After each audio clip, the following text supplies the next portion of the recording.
selalu berkata, aku beserta,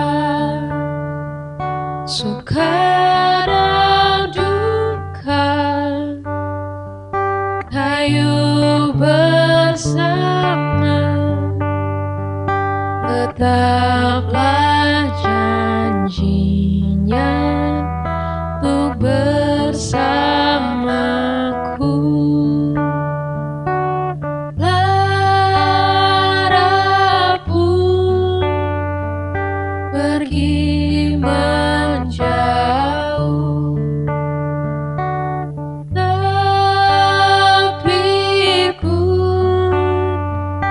bagaikan debu. Hati pun tenang dekatmu. Ku nyanyi selalu, denting jiwaku senandungkan langkah bersamamu.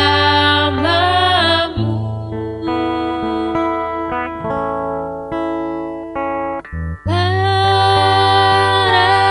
pun pergi menjauh, tapi pun bagaikan debu. Hati pun tenang dekatmu. Ku nyanyi selalu,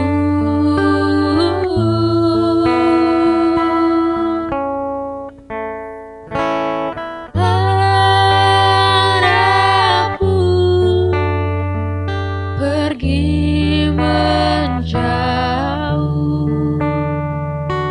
tapi pun bagaikan debu. Hati pun tenang dekatmu. Di setiap langkahku kan selalu percaya kau bersamaku, kau bersamaku selalu.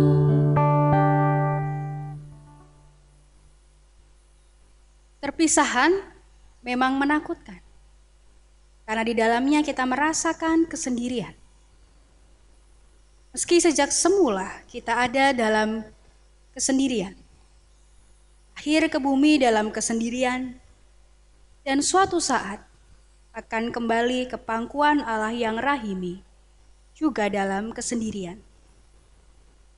Dalam menjalani hidup terkadang kita juga sendiri, karena tidak ada sahabat atau ditinggalkan oleh orang-orang yang kita kasihi. Hampir 1 bulan ini, sejak social distancing diberlakukan, kita mungkin tidak sempat atau tidak dapat bertatap muka dengan teman, sahabat, atau bahkan dengan sebagian anggota keluarga. Mereka orang-orang yang kita rindukan. Dalam kesendirian, Tuhan menyapa kita. Ia menjadi kawan yang setia. Ia menyediakan diri menjadi teman bagi kita. Tuhan Yesus pun juga pernah merasakan kesendirian. Khususnya dalam derita salib yang ia jalani seorang diri. Bahkan sebagian murid-muridnya yang mengaku mengasihinya juga meninggalkan dirinya. Namun karena cintanya, ia menjadi kawan bagi kita. memberi terang dalam kegelapan kesendirian kita.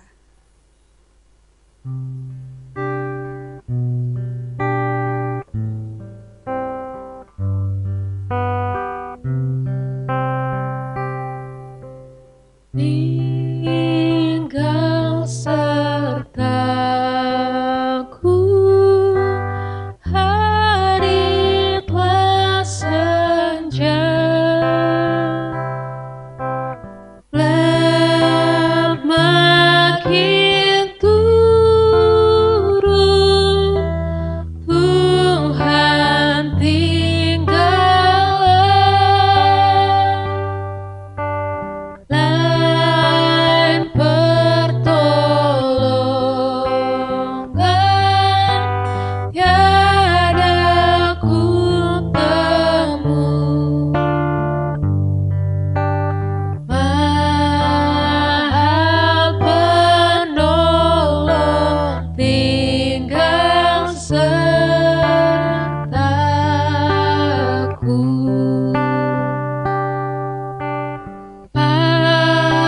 Aku perlukan Dikau tiap jam, dalam cobaan Kaulah ku pegang. Siapa penuntun yang setaramu,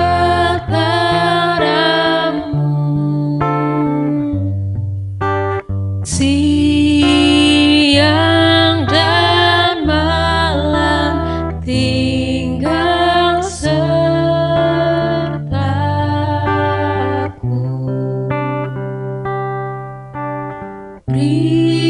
Berilah salibmu nyata di depan, tunjukkan jalan yang menuju terang.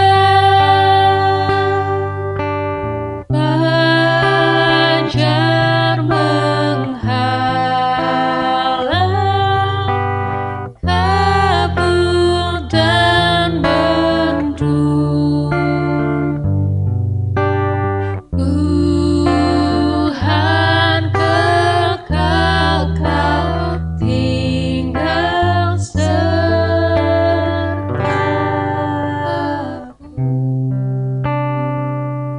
Saudara, mari kita berdoa.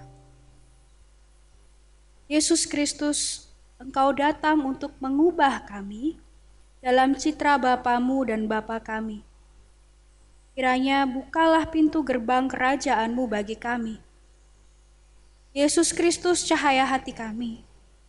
Engkau mengetahui bagaimana hausnya dan keringnya kami. Bukalah pintu gerbang kerajaan-Mu bagi kami. Dan perkenankanlah kami untuk memuji-Mu dan merenungkan makna pengorbanan-Mu di dalam kesederhanaan kami. Amin.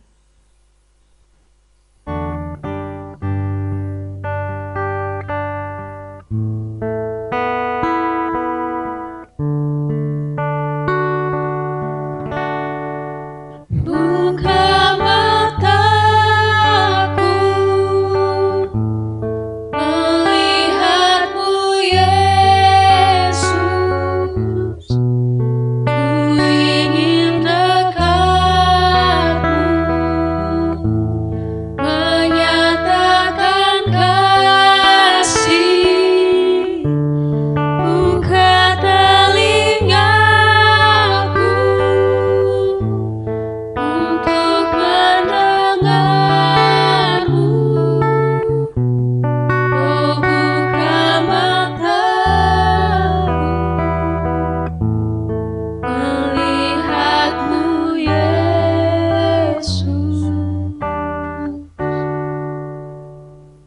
Saudara, kita membaca firman Tuhan dalam Matius pasal 27 ayat 57 sampai 66.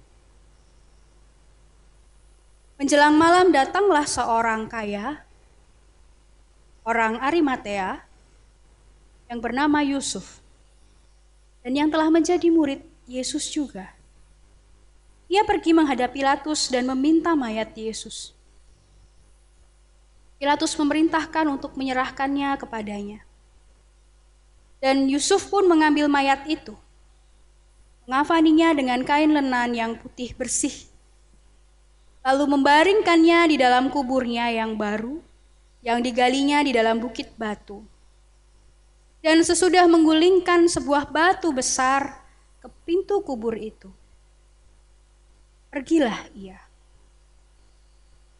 Tetapi Maria Magdalena dan Maria yang lain tinggal di situ, duduk di depan kubur itu.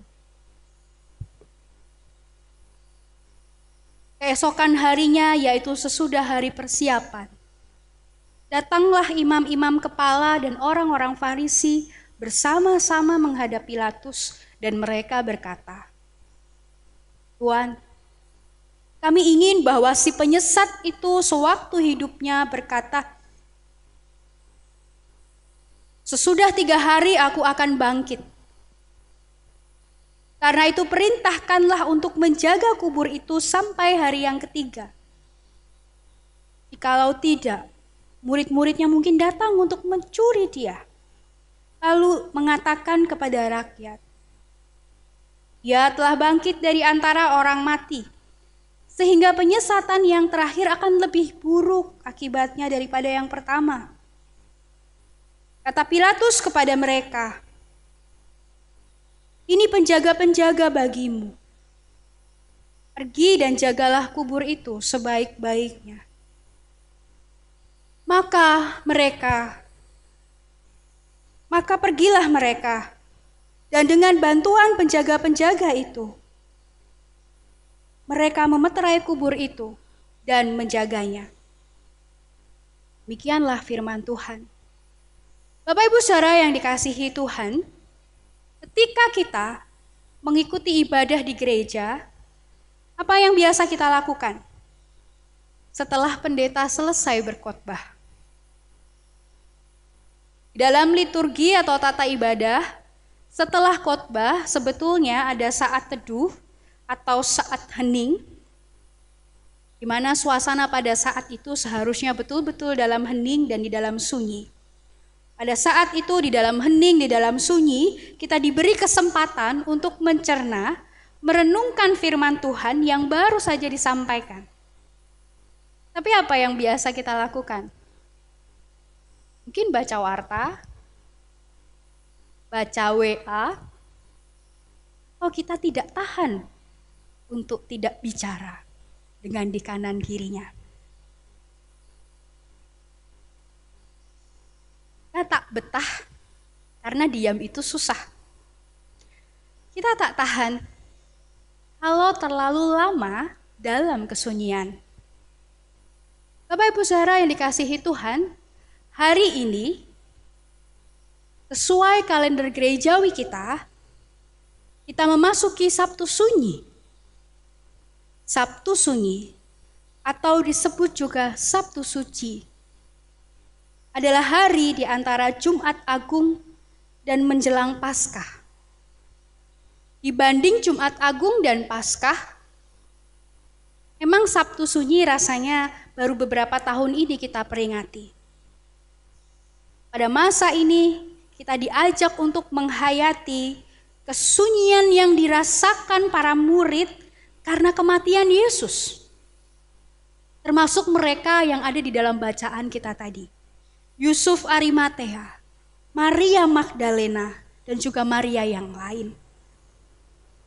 Bagaimana Maria Magdalena dan Maria yang lain, mereka duduk di depan kubur. Bayangkan kesunyian apa yang mereka alami. Setiap kita yang pernah mengalami duka cita, tentu mengerti bahwa perpisahan karena kematian adalah perpisahan paling sepi.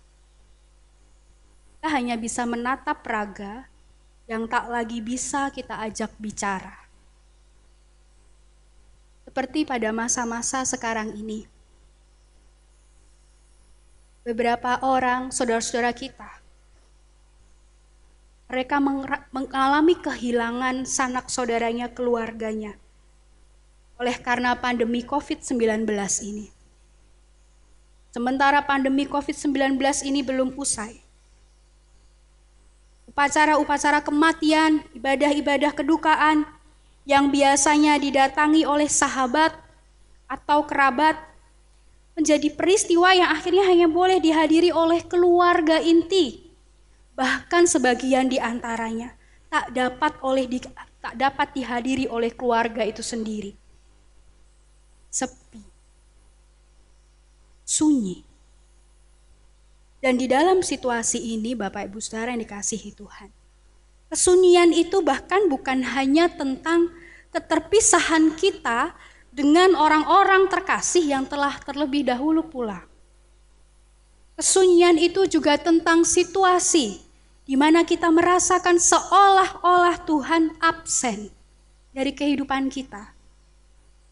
Sebab kita mengira, jika Tuhan ada, jika Tuhan berkuasa, mengapa saya menderita? Jika Tuhan ada, jika Tuhan berkuasa, mengapa ada bencana? Yusuf Arimatea, Maria Magdalena, Maria yang lain, dan juga murid-murid yang lainnya lagi yang tidak disebutkan di sana, mereka merasakan hal itu. Bahkan ketika Yesus sudah dikuburkan, tekanan dari para imam dan orang Farisi masih juga belum selesai.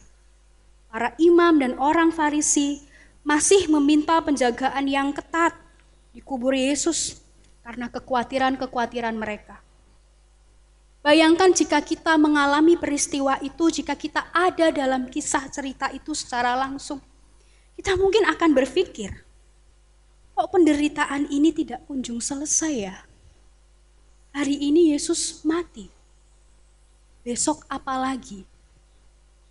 Barangkali rasanya sama seperti situasi sekarang ini Bapak Ibu Saudara. Ketika kita mendengar berita bahwa pasien yang positif COVID-19 bertambah, kita mungkin akan bertanya, besok kira-kira akan berkurang atau bertambah lagi? Besok akan bertambah berapa lagi? Ketika saat ini kita sekolah, bekerja, ibadah di rumah saja, kita mungkin akan bertanya, bulan depan apa akan masih seperti ini? Bulan Mei, bulan Juni, apakah ibadah kita masih akan seperti ini?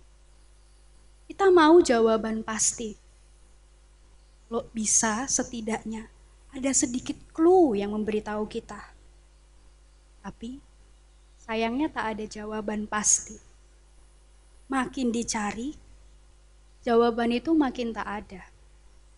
Sunyi. Hampir semua orang tidak mudah bergumul dengan kesunyian ini. Ketika diberlakukan himbauan untuk melakukan social distancing, betapa sulitnya kita menaati himbauan ini. Kecuali orang-orang yang memang harus tetap keluar untuk bekerja, mencari penghidupannya. Sebagian dari kita adalah orang-orang yang sebetulnya punya kesempatan, punya keistimewaan untuk tetap ada di rumah, melakukan aktivitas kita di rumah, sekolah, bekerja dari rumah. Tapi tidak semua dari kita betah. Kita nggak tahan untuk nggak nongkrong, untuk nggak ketemu. Kita jadi tidak bisa bertatap muka dengan teman atau sebagian anggota keluarga. Orang-orang yang biasanya kita ajak ngobrol, kita ajak main, kita ajak berdiskusi, kita ajak cerita, kerjasama, kita nggak bisa ketemu mereka semua. Kita mulai merasakan bahwa berjarak itu memang tidak enak. Sepi, sunyi. Ketika kita sebetulnya juga butuh waktu untuk tenang, menenangkan diri dari serentetan atau begitu banyaknya informasi yang datang silih berganti. Sebetulnya kita butuh waktu untuk tenang. Mengurangi informasi-informasi yang belum pasti, yang justru semakin menebar kepanikan dan ketakutan. Tapi nyatanya kita juga susah untuk menahan diri. Betapa susahnya kita ada dalam kesunyian. Betapa gaduhnya dan ributnya kita. Ketika kita memang belum tahu apa arti dari situasi sekarang, kapan selesainya, apa yang harus dilakukan selanjutnya, kita juga sulit untuk menjalani itu semua. Akibatnya, orang gampang bicara, gampang menyimpulkan, dan akhirnya gampang menyalahkan. Sama seperti para imam dan orang-orang Farisi yang dengan mudah menyimpulkan bahwa Yesus adalah penyesat, bahwa Yesus bukanlah bagian dari rencana keselamatan Allah. Andai mereka mau memasuki kesunyian untuk merenungkan semuanya, tidak terburu-buru menyimpulkan, tidak buru-buru menyampaikan tuduhan, tidak buru-buru menyalahkan. Ingatkah kita ketika awal-awal pandemi COVID-19 ini muncul di China? Ada yang dengan mudah, dengan enteng mengatakan itu hukuman Tuhan.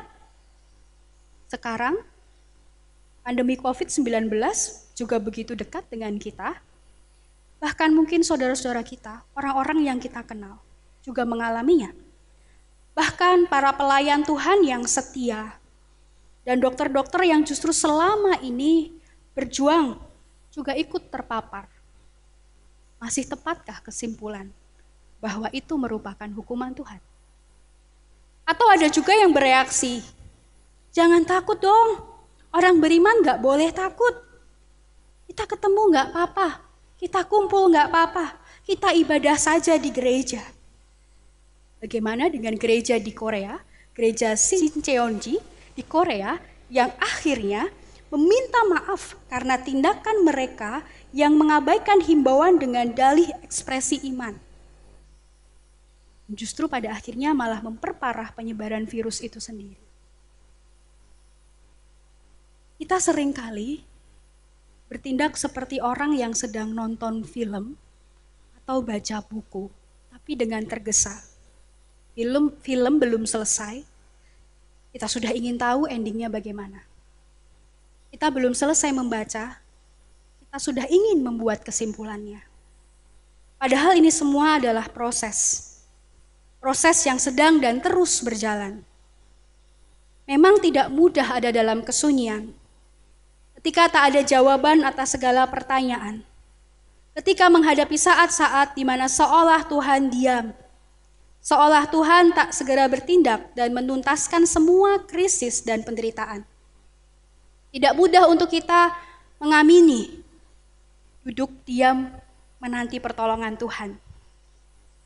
Tetapi bukankah kita memerlukan kesunyian supaya kita dapat mendengarkan? Orang yang berpegang bahwa rancangan Tuhan adalah rancangan yang baik, meski yang baik itu belum terjadi sekarang, dia tidak takut menghadapi kesunyian. Orang yang demikian, imannya akan semakin bertumbuh di dalam kedewasaan. Amin.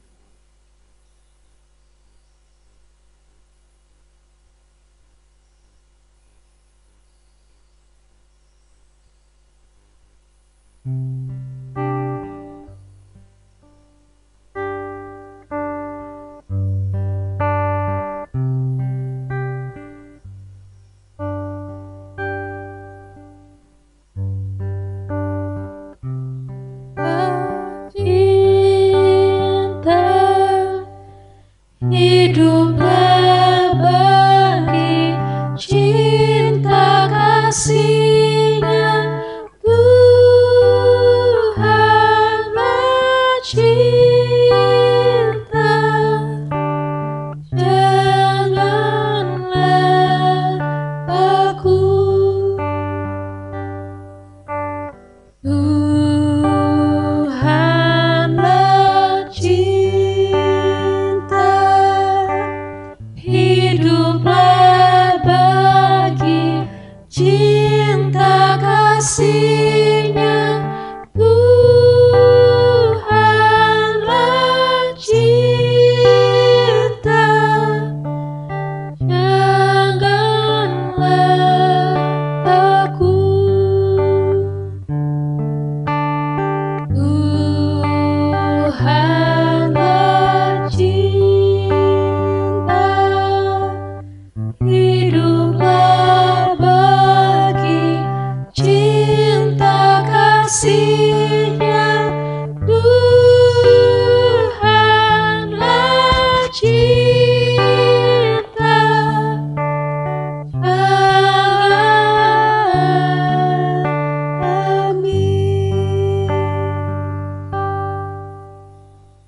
Saudara, marilah kita bersama-sama memasuki doa syafaat.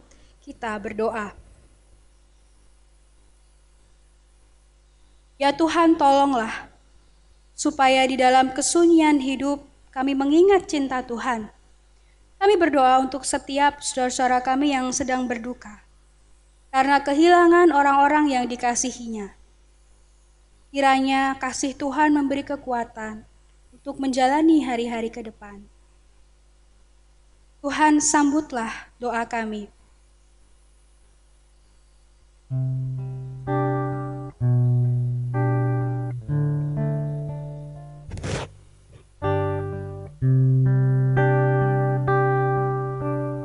Tuhan, sambut jiwaku bila ku berdoa. Dia dan ku bertemu bila ku berdoa. Ya Tuhan, kiranya Engkau menyinari kami semua. Buatlah kami agar dapat menjadi tanda kehadiran-Mu pada segala umat di dunia. Kami berdoa untuk saudara kami yang sedang dalam pemulihan kesehatan, untuk tim medis yang sedang berjuang, untuk setiap orang yang sedang mengupayakan berbagai bentuk bantuan yang diperlukan pada masa krisis ini. Tuhan, sambutlah doa kami.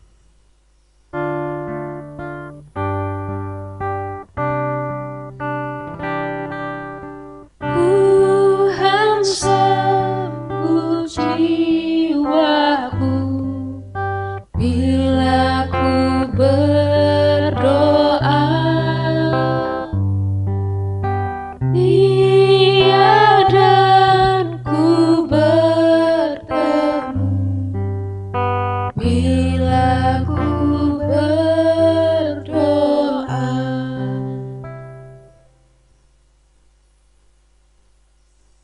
Allah yang kekal, bantulah kami untuk menyatakan kehadiran-Mu pada kepapaan, kemiskinan, dan penindasan di dalam masyarakat kami. Tuhan, sambutlah doa kami.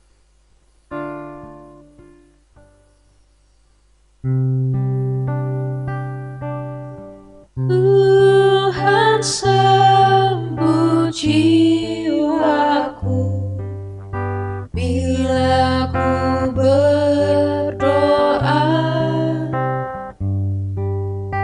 Dia dan ku bertemu bila ku berdoa. Allah yang kekal, cinta-Mu membawa penyembuhan bagi luka-luka dan kesedihan kami. Bawalah perdamaian-Mu kepada gereja-Mu, kepada bangsa-bangsa, kepada keluarga-keluarga, dan bawalah kedamaian dalam setiap diri kami. Tuhan, sambutlah doa kami.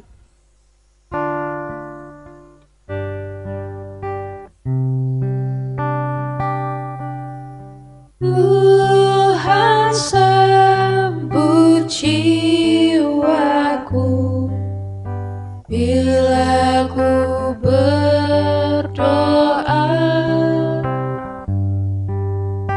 Dia dan ku bertemu bila ku berdoa. Allah yang kekal, roh kehidupan-Mu tinggal di dalam setiap insan. Kiranya Roh-Mu membantu kami untuk meruntuhkan tembok ketidakpercayaan dan ketakutan. Tuhan, kami memohon di dalam syafaat ini.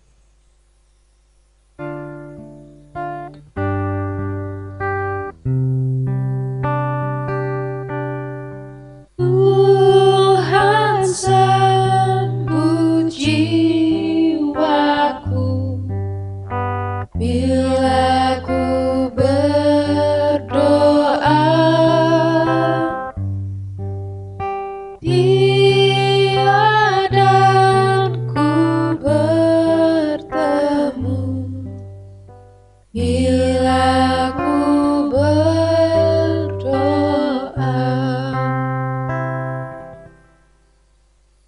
kami naikkan doa ini di dalam nama Tuhan Yesus yang telah mengajar kami berdoa demikian. Bapa kami yang ada di surga, dikuduskanlah namamu. Datanglah kerajaanmu, jadilah kehendakmu di bumi seperti di surga. Berikanlah kami pada hari ini makanan kami yang secukupnya, dan ampunilah kami akan kesalahan kami, seperti kami juga mengampuni orang yang bersalah kepada kami. Dan janganlah membawa kami ke dalam pencobaan, tetapi lepaskanlah kami dari yang jahat, karena Engkaulah yang punya kerajaan dan kuasa dan kemuliaan sampai selama-lamanya. Amin.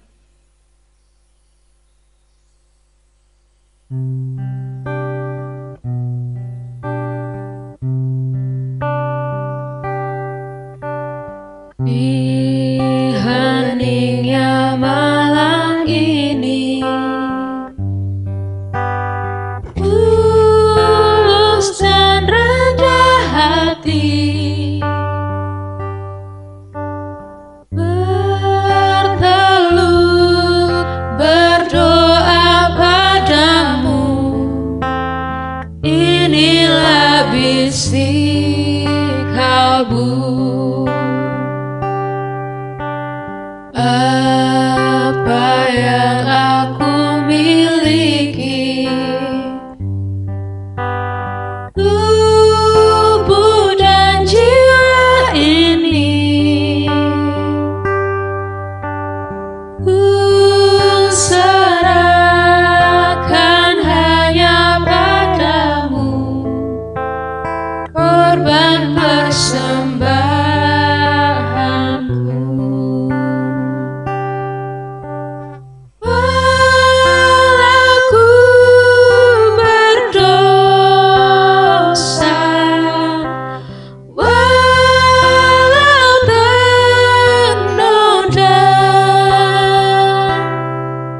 Tetapi darah yang kudus telah sucikan diriku,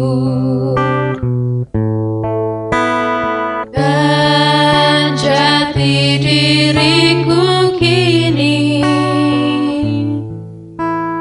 bukan diriku lagi,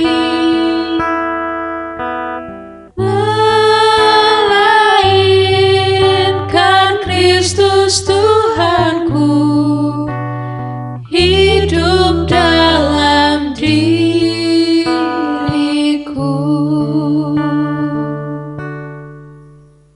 Saudara, terimalah berkat dari Tuhan. Dan Allah sumber segala kasih karunia yang telah memanggil kamu di dalam Kristus kepada kemuliaannya yang kekal, akan melengkapi, meneguhkan, menguatkan, dan mengokohkan kamu sesudah kamu menderita seketika lamanya. Ialah yang empunya kuasa sampai selama-lamanya. Amin.